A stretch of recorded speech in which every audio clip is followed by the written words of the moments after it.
Hello everyone, welcome to Asian Pacific shows.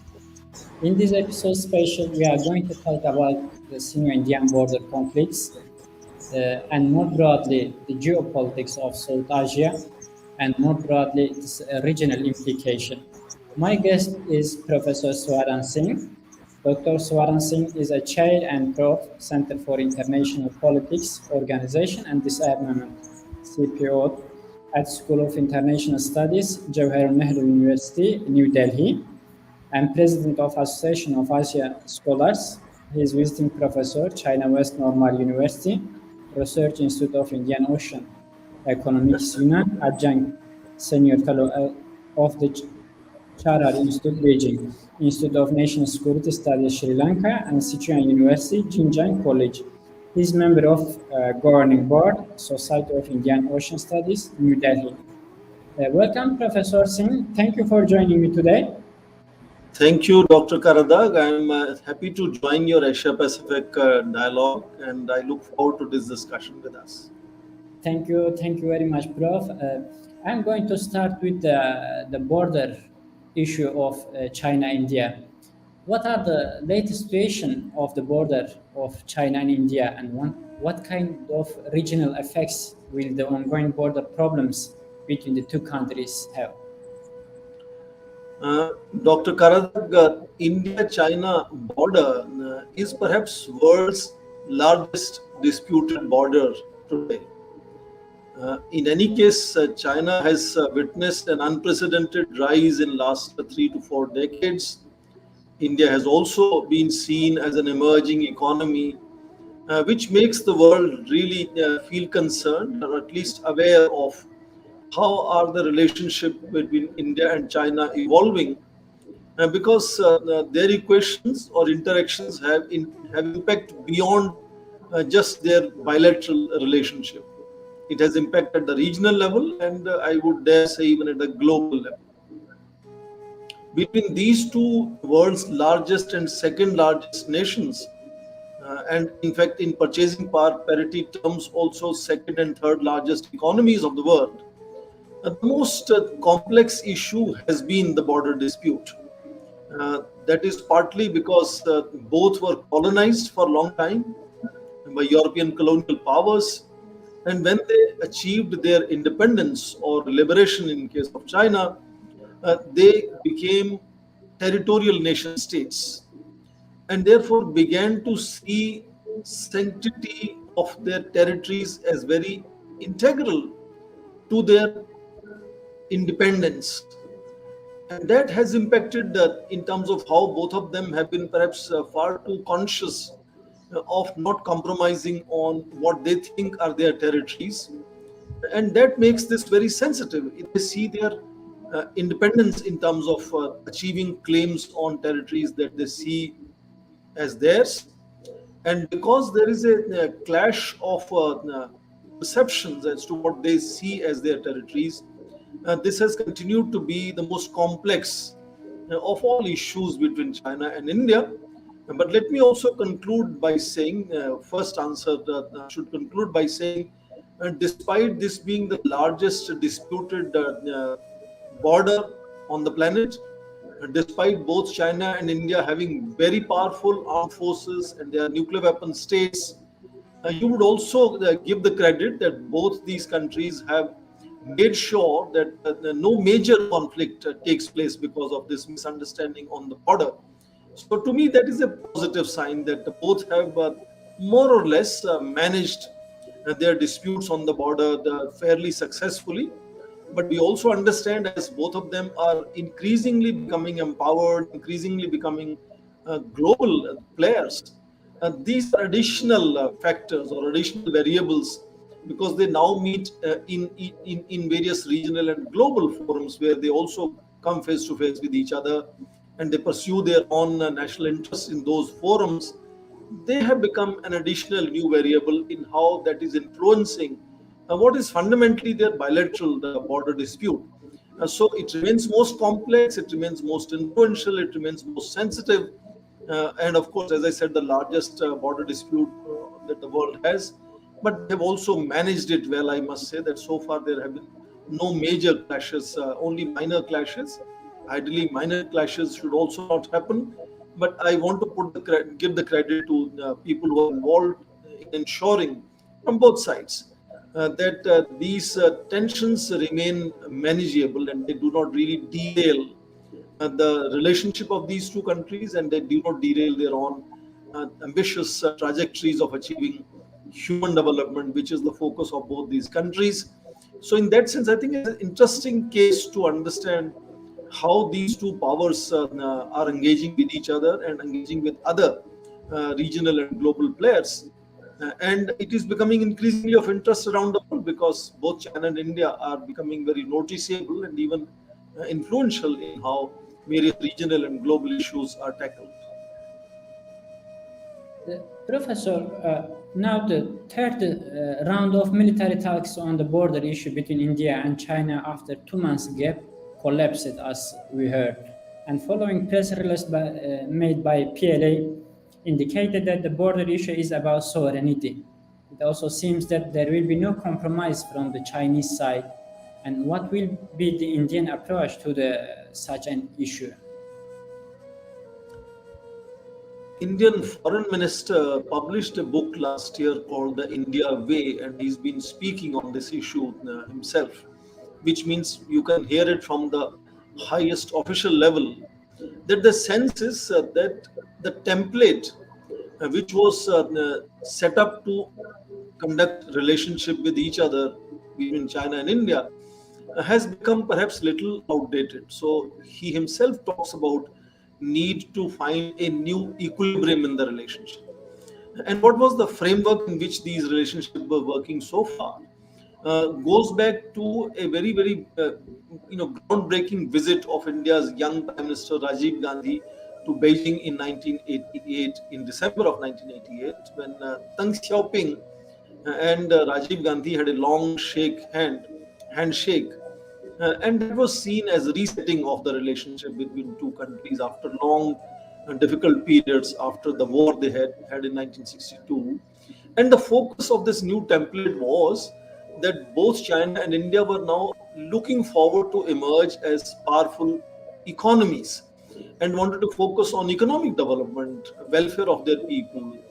And they did not wish this border dispute to negatively impact that ambition to become great economies. So the focus was now determined to be on ensuring peace and tranquility on the border. Not so much on immediately resolving the border. Of course, attempt was also to resolve the border, but the main focus would be to how to manage, ensure peace and tranquility was the expression repeatedly used. And then they signed two very important agreements in 1993 and 1996, which is perhaps world's most detailed agreements on how to manage any tensions on the border. And since then, another half a dozen agreements have been signed, creating various mechanisms. For example, mentioned of the 13th dialogue, which is among the military commanders. It used to be at the level of brigadier level officers, and now it is at the lieutenant general level. So corps commanders now meet. As you mentioned, the last meeting happened on the Chinese side of line of actual control in Moldo, which was a 13th round of discussions since the recent tensions started.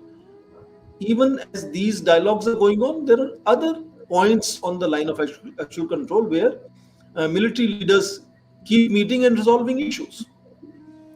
And then, of course, there are two foreign ministries have their own working group on consultation and coordination on the border affairs. They have also had about 3 to 4 meetings during this recent period of tensions.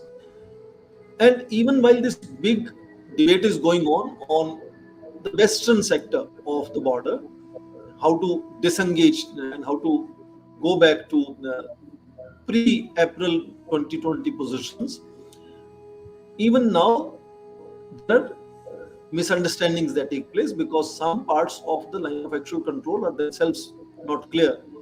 Other parts, largely line of actual control is known, but about a dozen places there is also kind of clash of perceptions now. In the middle sector, there's a place called Barhoti in Uttarakhand province of India. In August, so many Chinese soldiers came into the Indian side. and they were pushed back by Indian forces.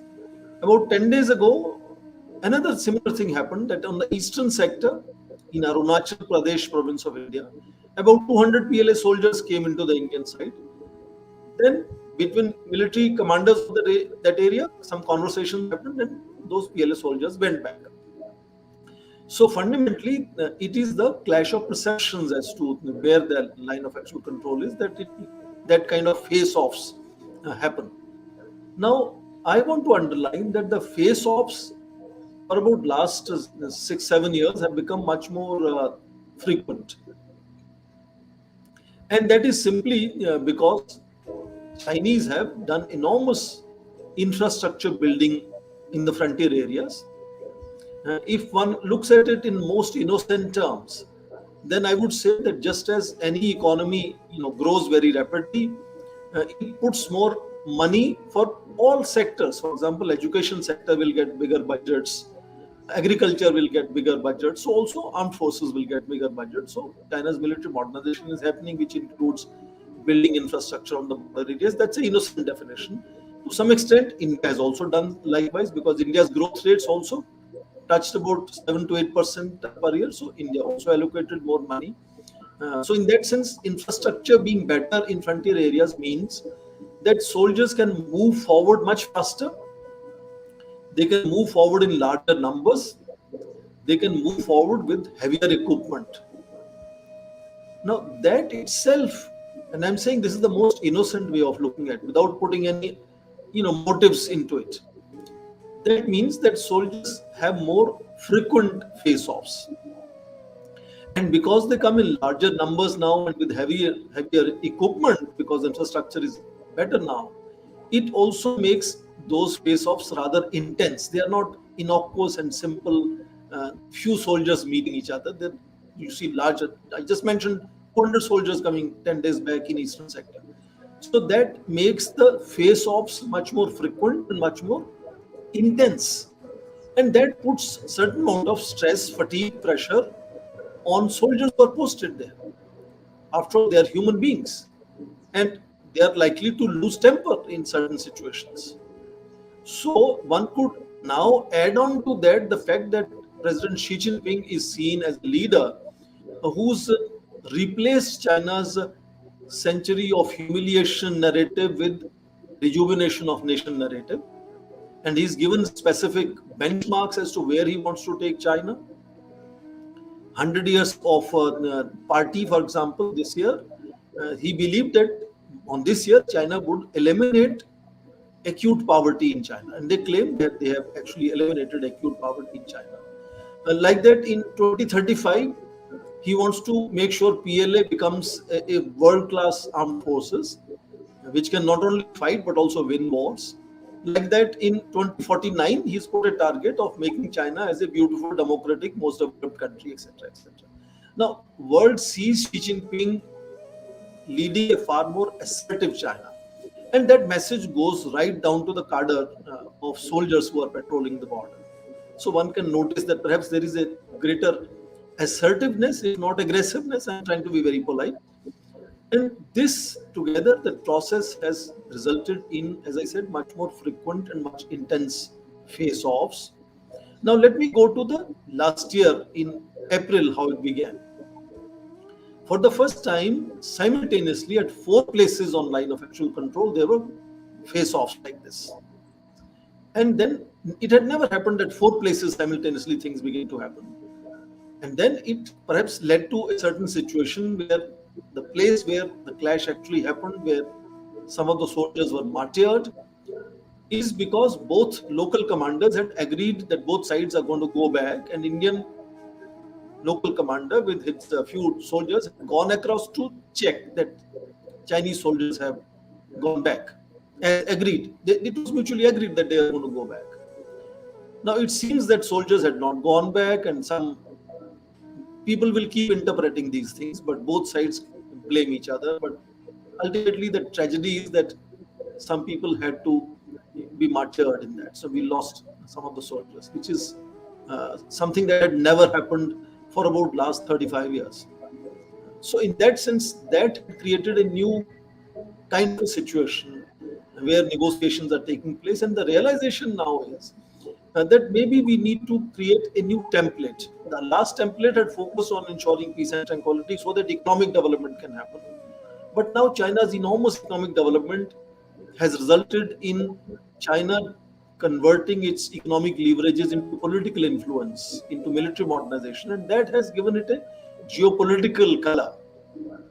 And we notice that China's immediate periphery, there is a certain assertiveness of China, which is the neighbors are feeling a certain amount of heat.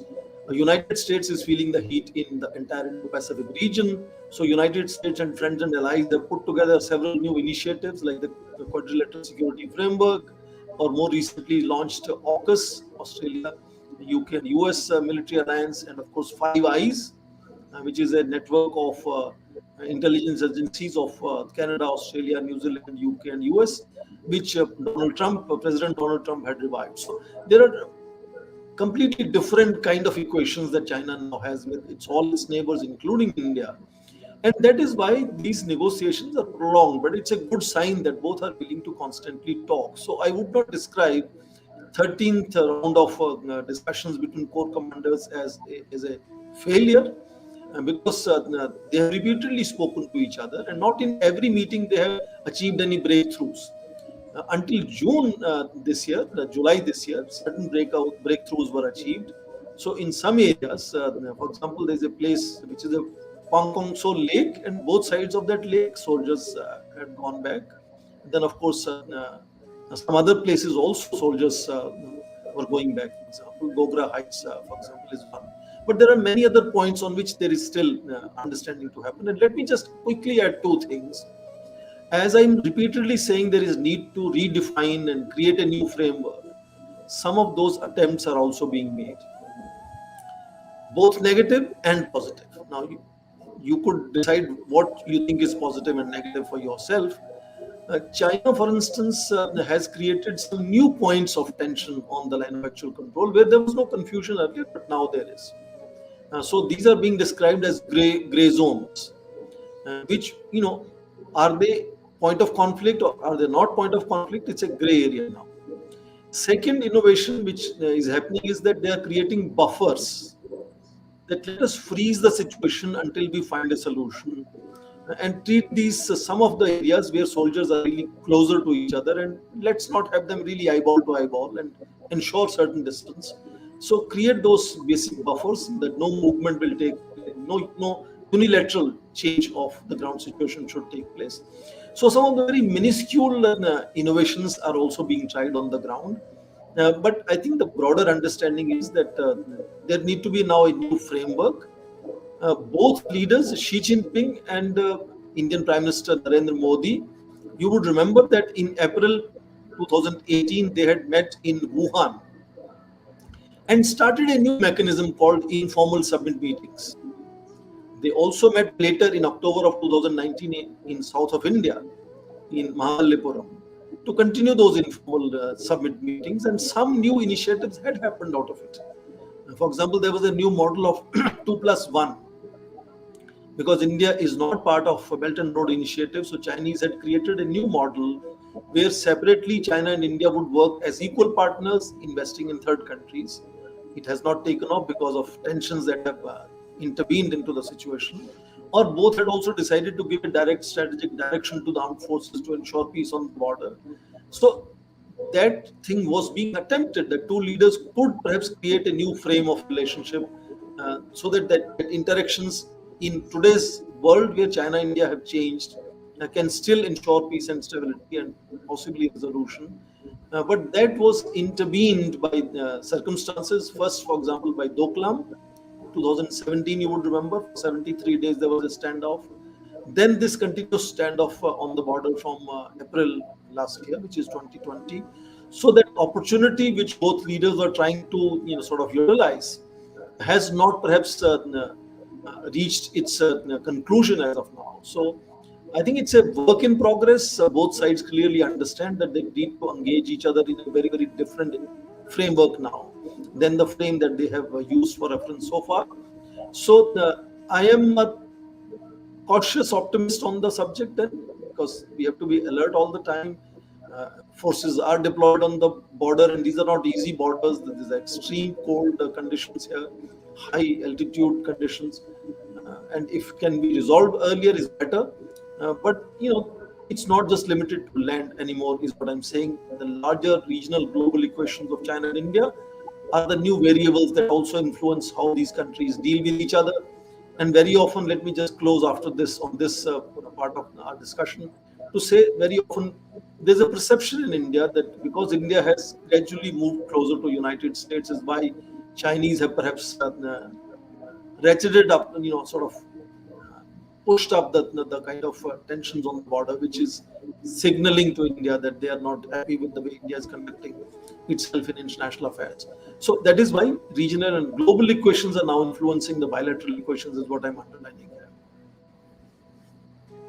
here. Prof, do you think India lost leverage against China in Ladakh, and can buffer zones inside Ladakh could resolve these issues between two countries? Is there any possibility? It's interesting formulation. I would say there are people who look at things in that manner. Uh, Broadly, yes. If you limit equations in terms of purely the size of economies, there is no doubt Chinese economy has become much bigger. Chinese claim that after pandemic year of 2020, their economy has crossed 100 billion, 100 trillion yuan, which is about 16 trillion yuan. Indian economy is supposed to be around 2.7 trillion yuan. Whereas in 1990, both economies were about $300 billion. So you can see that from 1990 till now, at least in pure economic size of the economy, Chinese have had their advantage. But we also understand that size of economy is not the only thing that matters. It is important variable in undergirding the national comprehensive strength, but there are other elements. For example, China today has the second largest defense budget. I understand that. But India has third largest defense budget. But with that defense budget, what can you purchase is very different in case of China and India, because purchasing power of that same amount of money when we compare in dollar terms is very different. But far more significant is, with the same allocations of budget, can you have access to the most advanced technologies of the world for your defense? Now, Chinese obviously do not have that access to the global frontier technologies the way India today has. India has access to a large number of European countries' defense technologies, Russian defense technologies, and most important, American defense technologies. And increasingly, they are getting into partnerships of working together. And that has a clear advantage that sort of multiplies India's advantage in that sense, even if the budgets are bigger and smaller. So China could have 3 times, 4 times budget compared to India. And national morale, of course, is another issue. But I do understand that relations over a period of time have definitely become asymmetrical. It's not so much parity that is the frame to understand the relationship. But asymmetry never means a relationship which is simple, weak, and strong relationship. In asymmetries, both parties have their own, their separate niche advantages and disadvantages. Now, for example, most of the developed nations are engaging India as world's largest democracy. For example, recently Boris Johnson is talking about creating a group of 10 democracies. Sometimes even the quadrilateral security framework is seen as a grouping of 4 democracies. Now, without mentioning it, automatically has some insinuation for China. So, what I'm underlining is that even in asymmetric relationship, there are pluses and minuses. But India does understand that the relationship and equation has evolved differently over a period of time, and therefore both these countries have their own aspirations.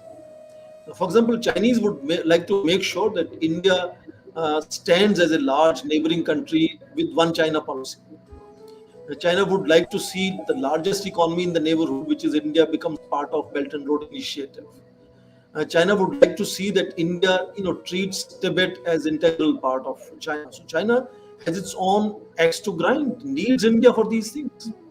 India also needs China, for example, to make sure that the enormous one side that the trade is rectified, that there should be more opportunities for India to export.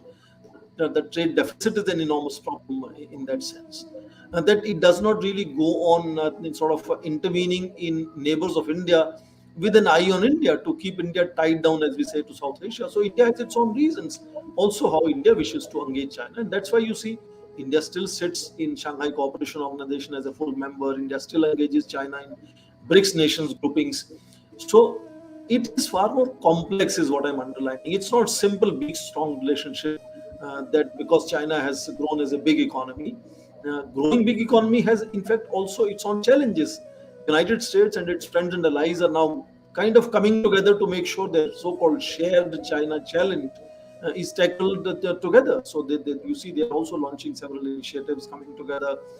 So China has those challenges as well, which India does not have those challenges. No country is trying to counter India in that sense. So it's a complex relationship which is evolving over a period of time, and I think Indian leadership clearly understand and has articulated the fact that we need to find new equilibrium in the relationship. We both need each other definitely. There is no denying the fact. So it's a spectrum of various colors in that relationship. It's a mosaic. China today, it is the largest source of India's imports, despite all the tensions. So many, about 23,000 Indian students go to study in China. Uh, so in that sense, it's a multicolored relationship, it's a complex relationship. Yes, border is a very significant component of it. It raises emotions. It raises a certain fear among neighbors, among other countries, that if it really goes out of control, this could have implications for the larger region. But so far, China and India have ensured that they have managed their border really much better. In fact, the immediate other comparison comes India's border with Pakistan, which is much smaller country, much weaker than India. Uh, that border is far more sort of violence prone compared to China-India border, which is only last year something happened, but otherwise, even you see the most powerful armed forces, when you see them repeatedly beating on the line of actual control, simply pushing and shoving, to me, that's a sign of restraint, and that's a good sign that both soldiers know that they should not escalate and they should really try to manage things with limited damage. Both are very capable of doing enormous damage to each other, but that restraint, I think, is something that gives confidence that China and India, despite all the complexities, all the changing equations, have been able to manage things more or less fine, and that they can perhaps, because they are both becoming conscious of managing things better, they will obviously sooner or later find new evolved frameworks of engaging each other. Prof, recently, the royal government of Bhutan and the government of China signed a memorandum of understanding on the three-step roadmap for expediting the Bhutan-China boundary negotiations. On this agreement, what do you think are the significance and implications of this agreement for India? First of all, let me sort of bust some of the misnomers about what has happened on the ground. It's not an agreement on the border. It's simply a memorandum of understanding between China and Bhutan as to how they wish to take their border negotiations forward. Just that. Border negotiations will continue for both of them. Now, let me also underline the fact that Bhutan and India relations are one of its kind. They're very unique. And that's not simply limited to the fact that we have a 1950 treaty which underlines that special relationship of Bhutan and India. Bhutan itself is a very, very proud sovereign nation. And if you look at it, for 2 decades now, the king himself has launched a beautiful experiment of democracy in Bhutan. Now, a country which is trying to find grassroots and build a robust democracy, why would it sort of try to, in that sense, drift away from the world's largest democracy and move to China, which people think is not a democratic country. So people to people relations are very different, economic relationships are very different, uh, government to government relationships are very different. The political model which drives the governments on both sides is very different. So there is no immediate concern here that Bhutan is drifting away to China. I think that somehow media has tried to build up that this MOU means things are changing between China and Bhutan. Let me also underline that 1988 onwards, when these negotiations opened, there have been phases of negotiations on and negotiations off and negotiations getting tense and China's claims drifting from one to other side. China had for about 3 4 years now found another territory in east of Bhutan, which they also claim as Chinese territory. Earlier they were trying to find a swap between the western side and the northern side. They want western side because that's area which is sensitive to them. It's a narrow area. It's like a triangle with India on both sides, Sikkim and Bhutan on both sides. In that sense, not India on both sides. And they want to expand that sort of southern tip of that triangle. So they were offering this swap between uh, northern claims and then western claims on Bhutan's borders. Uh, so these things have gone on and on. Sometimes things have gone worse. So this could be a good sign that they have signed some MOU, but that doesn't change the fundamental reality on the ground that negotiations are taking place. India is always in complete know of what is happening in those negotiations, and India stood up to the challenge when the challenge came in 2017. So Bhutan knows that India would stand for it.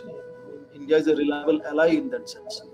So I don't think in that case that much should be made out of this MOU being signed. I'm not saying it's a negative sign, it's a positive sign that both countries have signed the document.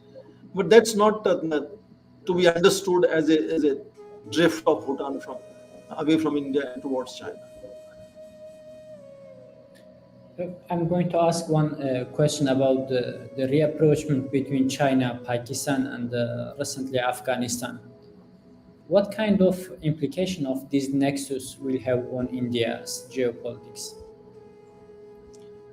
Indeed, we have noticed that China and Pakistan are the countries that have been most enthusiastic in engaging Taliban, the new regime which has forcibly captured power in Afghanistan. But you also see that even they are not able to recognize Taliban because the entire world in one voice believes that Taliban is not an outfit that can be easily recognized until they show and prove themselves as having changed completely, meet certain basic minimum norms or certain benchmarks of civility. And until they showcase that, they cannot be recognized. And if entire international community is on one side, I don't think China and Pakistan would like to be isolated and behave different from the total one voice that whole global community is speaking in. So indeed, their initial enthusiasm that Taliban has now taken over power, and that's a new reality on the ground. Taliban is creation of Pakistan, so Pakistan thought they will have a strategic advantage of having their own friends and partners ruling Afghanistan. China wanted to lower them, provide them incentives. China always provides economic incentives to co-opt them into Belt and Road Initiative so that Belt and Road Initiative can become much bigger across Eurasia project. Because otherwise, China-Pakistan economic corridor has also faced several difficulties because of this tension on Pakistan-Afghanistan border. So indeed, I understand China-Pakistan have been closest friends. Pakistani leaders repeatedly say the relationship is sweeter than honey, stronger than Himalayas, and deeper than oceans, etc., etc. But it has its limitations. Chinese are also concerned, just like many other countries are. India is concerned that coming of Taliban should not encourage, terrorism in the region, whether it is Xinjiang in China or it is Chechnya in Russia or it is India's Jammu and Kashmir province or Union territory now. So in that sense, I think world has gradually come to grips that Taliban is not behaving the way that it can receive any recognition. Now, what is the challenge is that you're hearing every day, one after another day, there are bomb blasts and there is violence on the ground. There are rumors of leaders being killed, etc., etc. And that instability creates further tension because not only it could encourage outsiders like Islamic State or Al Qaeda to come and find base in Afghanistan, which is lawlessness, not controlled by anybody, but could also create tensions within factions within Taliban, tensions between Haqqani network and the Taliban, and between leaders who are trying to speak a little polite language at global level and their cadres on the ground. So that unstable situation is creating a potential of humanitarian catastrophe in Afghanistan. So international community is now very much aware that humanitarian assistance has to be provided to people in Afghanistan, and they are making distinction between recognizing and not recognizing Taliban on one side and providing humanitarian aid on the other. So providing humanitarian aid is not any sign of recognition of Taliban. This was made very clear in the recent negotiations between Taliban and United States in Doha. This was made clear by Secretary General of United Nations, who was asking that United Nations wants to lead that humanitarian aid exercise and is talking about $600 million requirement. Many countries are contributing to that.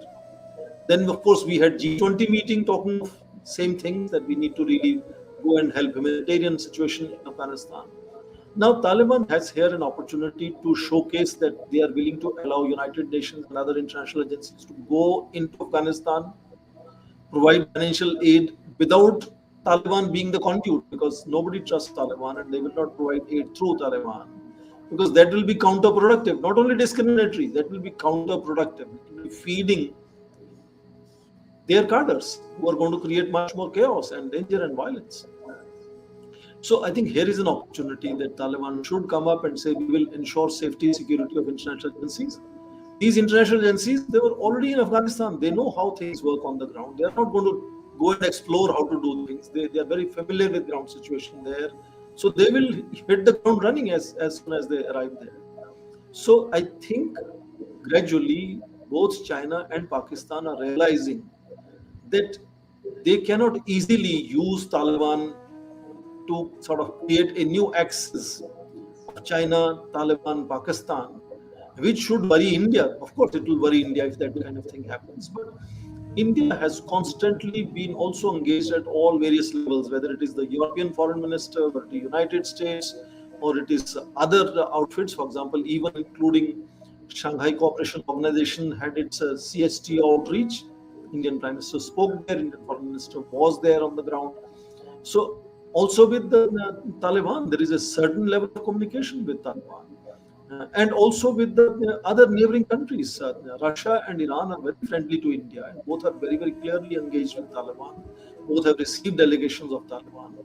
So India is also engaging these nations at multiple levels in multiple channels. But I noticed that the initial angst or anxiety that was happening, that oh, now China, Taliban, Pakistan will come together, and that could be something for India to worry about. I think world has created enough pressure and made it very clear that both China and Pakistan are staying very, very clearly at distance and are not recognizing or engaging Taliban the way they thought initially they will. And that means India has joined the right side of international decision making, where we are saying there are benchmarks, and until Taliban proves itself on those benchmarks, there is no question of recognizing Taliban. But we will meanwhile provide humanitarian aid. So the initial anxiety that this trio could meet together and create tension on the border, I think, has diminished over a period of time. Prof, now I'm going to turn to the Indian Ocean. Do you think China will increase its influence in the coming years to the Indian Ocean as it did in South China? Is there any possibility? And in this regard, what kind of regional alternatives India can offer given the increasing influence of China in other countries in South Asia? There is no doubt that, as I mentioned, that 40 years of enormous economic rise of China has resulted in military modernization and the modernization of its PLA Navy, which has now two aircraft carriers, which one could not imagine until mid 80s. There was no question of China having aircraft carriers. Now it has two carriers, and they do patrolling. And in any case, it is the largest it has, I think, four of the world's largest shipyards are Chinese. So they're the largest manufacturer of vessels, etc., etc. So their vessels will go around the world on all oceans. It's also important to understand that the focus of China in early 1990s, after collapse of Soviet Union and end of Cold War, shifted from what used to be the three islands chains that China had till 1990s, focused on where it wanted to go if it wanted to make a blue water navy towards Pacific Ocean. Now, since 1990s, it has started looking at focusing much more on the Indian Ocean areas. So it is focusing much more on engaging the Indian Ocean littoral and Indian Ocean island states and others. So definitely from 2007-8 onwards, when there was a period of sudden rise in piracy, and International Maritime Organization between 2005 to 2008 had given statistics of a sudden rise of piracy. China used that occasion in the name of protecting its global trade and ships on oceans to launch and become partner of anti-piracy initiatives in Gulf of Aden and other areas. So the presence of a Chinese Navy in Indian Ocean has increased enormously, no doubt. And it is definitely not friendly to India, but it is not also inimical to India very clearly. What is a matter of concern is that China, despite being in dialogue with India all the time, does not like to inform India. So Indian Navy often finds Chinese ships by surprise. They're sometimes anchoring in one of the neighboring countries, and India finds itself not in know of what is the mindset, what is the plan of these sometimes even submarines of Chinese.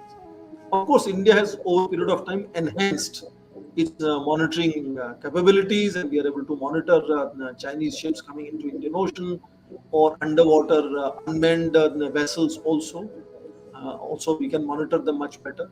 Indeed, India has also gone to the extent of collaborating with PLA Navy in some of the anti-piracy activities and joint patrolling, in even rescue operations. In January of 2017, there was a case of Indian and Chinese navies working together in rescuing a particular ship that was being hijacked at that time.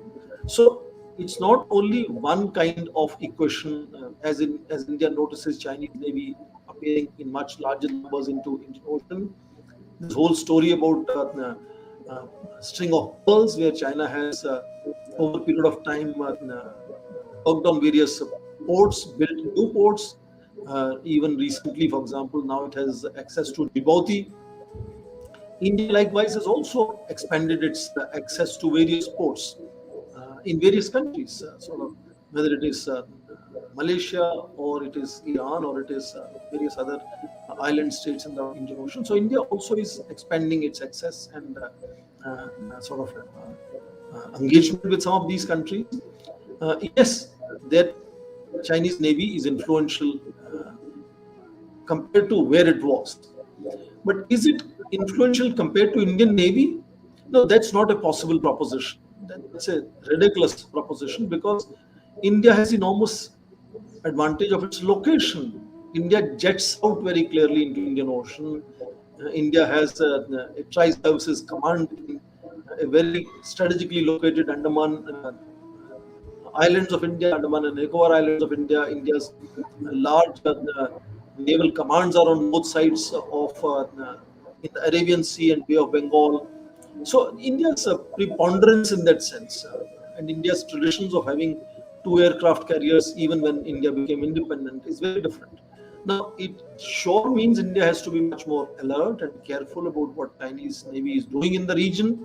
But whether it should be a matter of concern, so far I don't see it should be a matter of concern because India's naval uh, preponderance, I'm intentionally using the word preponderance. India is very, very focused on non-militaristic engagement of the Indian Ocean. but still maybe has this enormous advantage in the Indian Ocean.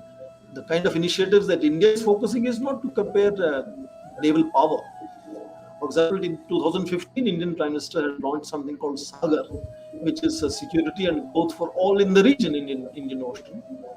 More recently, in 2019, he launched another initiative, which is Indo-Pacific Oceans Initiative. And we have a naval symposium. So it's a very different kind of focus on building economic relationships, building partnerships in investments, building cooperation in helping each other in sailing in open oceans, giving them information on time.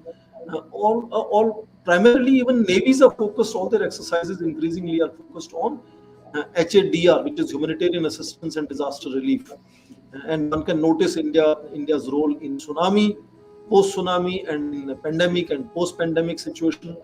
So the focus of India is how to engage oceans is changed over a period of time. It's very different. So it's not focused exclusively on destructive power. I think it's focused much more on building constructive partnerships. Prof, one question about the Quad. Many analysts argue that India is the weakest links among the Quad countries. What will be your take on such arguments? I think it's a very mischievous expression to use the weakest link.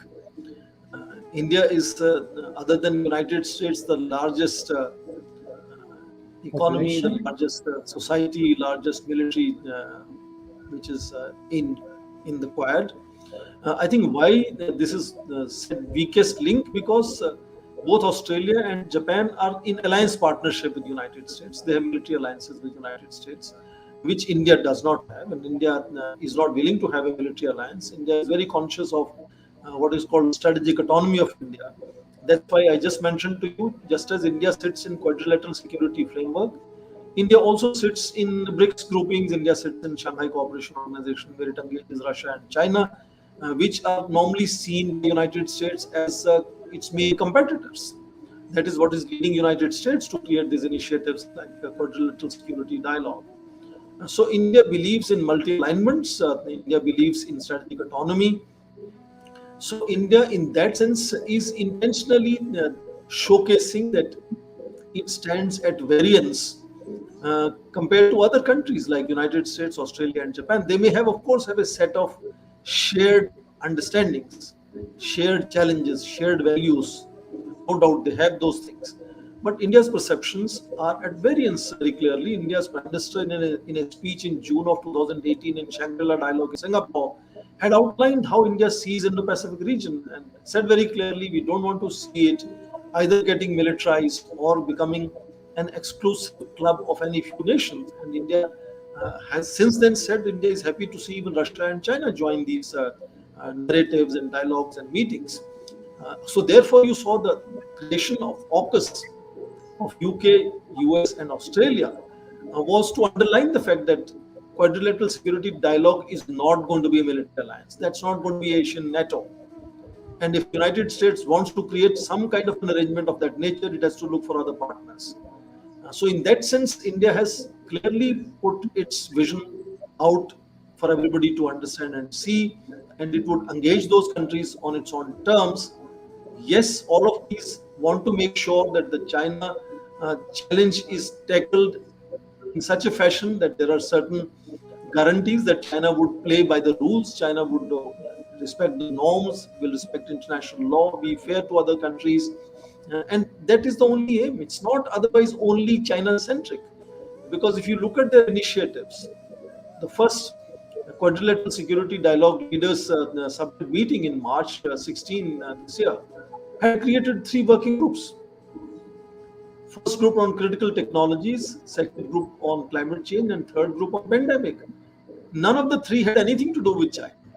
So sometimes this the preoccupation of defining Quad as obsessed with China is misplaced in that sense.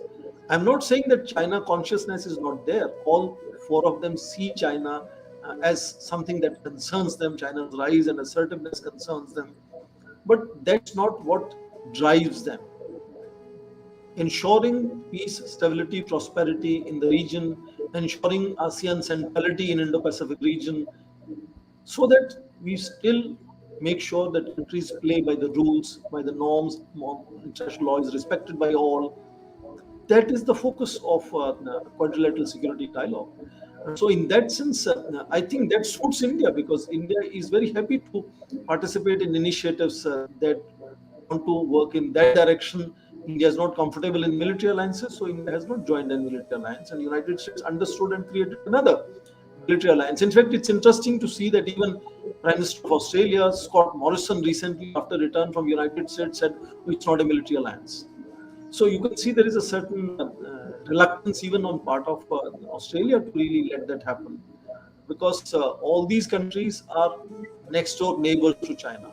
The way Japan and India want to organize their equations with China have to be different compared to the United States, which is world's most powerful economy, most powerful military, and is sitting tens of thousand kilometers away in that sense. So between quadrilateral security framework also there are shades and shades of minor variations as to how they visualize their so-called shared China challenge. But I want to underline, Quad is not only limited to dealing with the China challenge. They have much larger agenda for themselves, and you can see them negotiating and talking of several other challenges. For example, in their face-to-face meeting in Washington D.C. recently, it was Taliban, it was Afghanistan, which was another main focus area in addition to what they had already discussed. They're also now adding on other areas like cybersecurity, for example. So new areas are also being added. It's not clearly China-centric at all in that sense. Prof, I'm going to turn to the Taiwan. Considering the China's troubled relation with both Taiwan and India, what is the importance of Taiwan in India-China relations? I think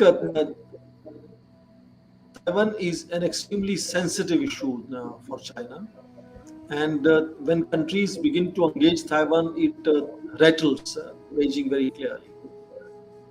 And that is simply because because Taiwan has presented itself as a success story, whether it is their economic growth and development, or it is their democratization of their politics, or their engagement with the rest of the world. I can understand that only 14 small countries today recognize Taiwan, and many people do talk about China ultimately perhaps succeeding in even taking these countries into its fold, and you could have a situation when no country has a formal recognition of Taiwan as a nation state. But remember, even today, about 45 to 50 countries have commercial relationships and offices in Taiwan. Taiwan is a member of about 15 to 20 international organizations, and that should not be overlooked. What is matter of concern here is that as China constantly shows its kind of power projections vis-a-vis Taiwan, I am not noticing any serious response from international community, which is perhaps discouraging, because that will embolden China not only against Taiwan but also against other neighbors. And Xi Jinping perhaps would love to create an example of the assimilation of Taiwan, and create a situation of hostage for Taiwan, where they see no other country willing to come and stand with them and rescue them in that sense. And all countries are deserting one after another, and they might see that they have no other option rather than engaging Beijing. And we have noticed that as and when the Kuomintang party, KMT party, comes to power, the equations are in any case much friendlier to Beijing. It's only when Democratic Progressive Party is in power, which is currently Tsai Ing-wen is the president now for second time, 2016 and 2020 now, that we start hearing this language of Taliban, I apologize, of Taiwan being an independent country, and then certain kind of equations get into complexity. So world community has to wake up and understand that Xi Jinping would create this as an example of assimilation and power projection in the neighborhood. And to do that, he need not annex Taiwan. China is not going to militarily annex, they're going to only fatigue, tire, stress Taiwan to accept terms that Beijing wants to offer. If you look at the other examples of Hong Kong and Macau, which have separate currency, separate flag, separate police, and so on, separate flag, there is going to be very, very interesting, innovative, one country, two systems kind of a model, which might be offered to Taiwan over a period of time. And with enormous fatigue continuing, there's a possibility that Taiwan could accept some arrangement of that nature. So it's going to be minuscule. It's like peeling the onions very gradually, incremental approach. And international community perhaps is not uh, waking up to this incremental change. And they expect perhaps something dramatic to happen, and then they will all stand up and do something in response. I don't think Chinese are going to do anything dramatic in that sense. They will only try to fatigue Taiwanese into accepting certain very, very loose assimilation into mainland. And I think therefore Taiwan becomes a very interesting case here for international community to understand that whether they want to allow China to redefine its equations in the neighborhood, redefine its power profile in the region, and particularly countries in the immediate periphery of China have to take note of what is happening, how incrementally things are changing on the ground. $60 billion of investments of Taiwan into China, 100 billions of trade. It's a large trade. About a million Taiwanese already live in mainland China. So these are things which have happened very imperceptibly, gradually. And that is where I think we have to define the response of international community, of immediate periphery, etc., etc., because that in the long run could embolden Chinese much more and could make them far more assertive vis-a-vis their immediate other neighbors. Prof, recently, an India-US bilateral summit was held between Prime Minister Narendra Modi and Joe Biden. Have new roadmaps been determined or made new decisions that could lead to the new regional implications at this summit? Let me say, the pandemic had encouraged countries to communicate and build contacts with each other online. And Indian leadership had adopted that platform perhaps much easily and much better and with much greater efficacy. So not only that Indian Prime Minister had met President Joe Biden after he came to White House in January this year in a multilateral format, but also had bilateral phone communications between two of them. So the visit to US and the meeting there in the White House, first of all, was not the first contact that the two leaders had. Indeed, President Joe Biden had visited India also as vice president. So the two leaders had even met before and had some kind of a communication between them. So continuity is what I'm underlining. It's not something that they were meeting for the first time and that they wanted to build contact with each other and take each other into confidence in that sense as to how relationship which has really moved much closer over a period of last 10 to 15 years. You could go back to 2005 when for the first time a kind of a joint statement to open talks on nuclear dialogue had started. In May of that year, a defense cooperation agreement was signed, and since then several dialogues have taken place, several agreements including 3 foundational agreements have been signed, which makes it possible for India to access most advanced technologies from the United States, which US shares only with its military alliance countries, alliance partners. So that communication has constantly been becoming much more intense and much more stronger. India also now is working with the new president, Joe Biden, to try to push their trade, because for a long time it's been nearly 100 or less than $100 billion, whereas for about 15 years or at least 10 years definitely both sides have repeatedly underlined how the trade could go as high as $500 billion. China's trade with the United States, you can see sometimes even looks like closer to $1 trillion a year. So how to achieve that potential is the focus now, and I think how Indian Prime Minister met the top leaders of the most advanced technology companies in the United States showcased as to what kind of focus India wants to give to India in the US relationship. Of course, defense cooperation is at the core and very strong in defining the nature of bilateral relationship. So about $20 billion of contracts have been signed in, I think, about last 20 years. Another 10 billion are on the negotiations, etc. So some things could move forward in that direction. So these are fundamentally ongoing initiatives which have been going on, making India and United States really closer to each other. Only, I think, very recently, day before yesterday, they were holding again their joint exercises. India and United States do lots of joint military exercises, and Malabar, the joint exercise of the navies, is most important among them. So it's a very close collaboration that both sides have built over a period of time.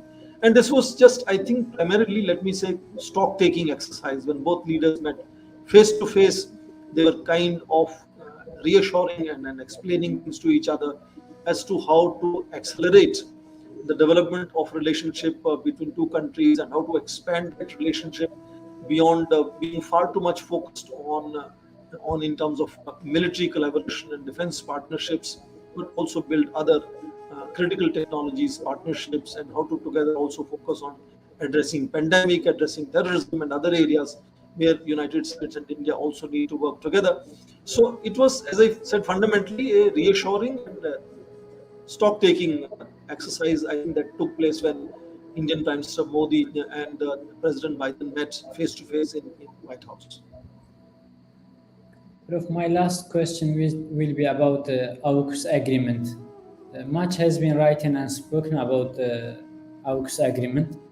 And therefore, what kind of regional implications do you think this agreement will have, especially for India?